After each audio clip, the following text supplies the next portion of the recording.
The 2010 Toyota Highlander reminds me a lot of Peyton Manning. It's big, it's fast, it's both really talented and good looking.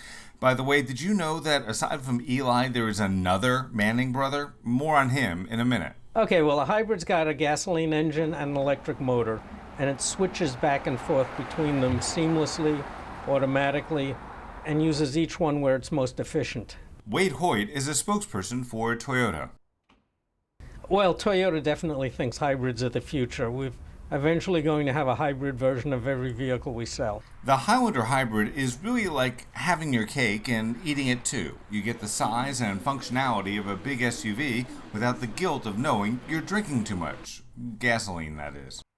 I know that many signs point to us coming out of the Great Recession, but in case you want to buy a new car, but you don't want your boss to think you're being overpaid, or your neighbor who just lost her job to get upset, the Highlander Hybrid really has a lot to offer. I have yet to see anybody who's a good driver of stuffed animals on the rear window.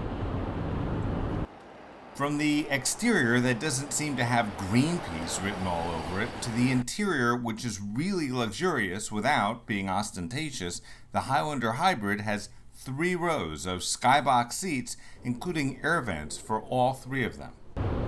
Actually, there's an inverse proportion between how many stuffed animals, how many plush toys you have on the package shelf of your car and your IQ. More plush toys, lower IQ. Just a theory. The interior appointments have the look and feel of a Lexus without either the social or economic price. That said, the Highlander Hybrid is not exactly an economy car.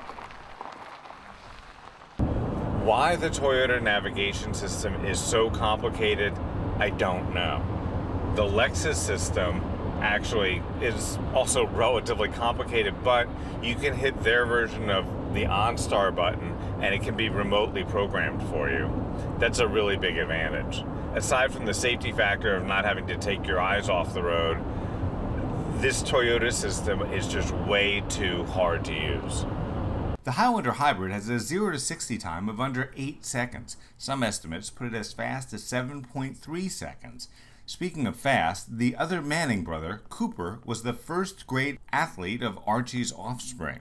Cooper Manning played football in high school and college before being permanently sidelined because of spinal stenosis at the age of only 18. The narrowing of the spinal canal led to surgery, after which Cooper had to learn to walk again. The 6'4" Manning is now a successful trader in oil and gas stocks and the father of 3. Now you know. But back to my story. This 4,500-pound four-wheel drive hybrid SUV gets 27 miles per gallon in the city and 25 on the highway. That gives a highway range of 430 miles.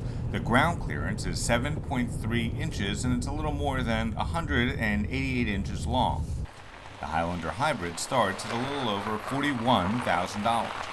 It's got voice-activated everything in the in-dash CD changer, the iPod connector, multi-zone climate control, and all the other stuff you'd expect of a world-class luxury car. The price as tested was about $46,000. I'm Grant Winter reporting.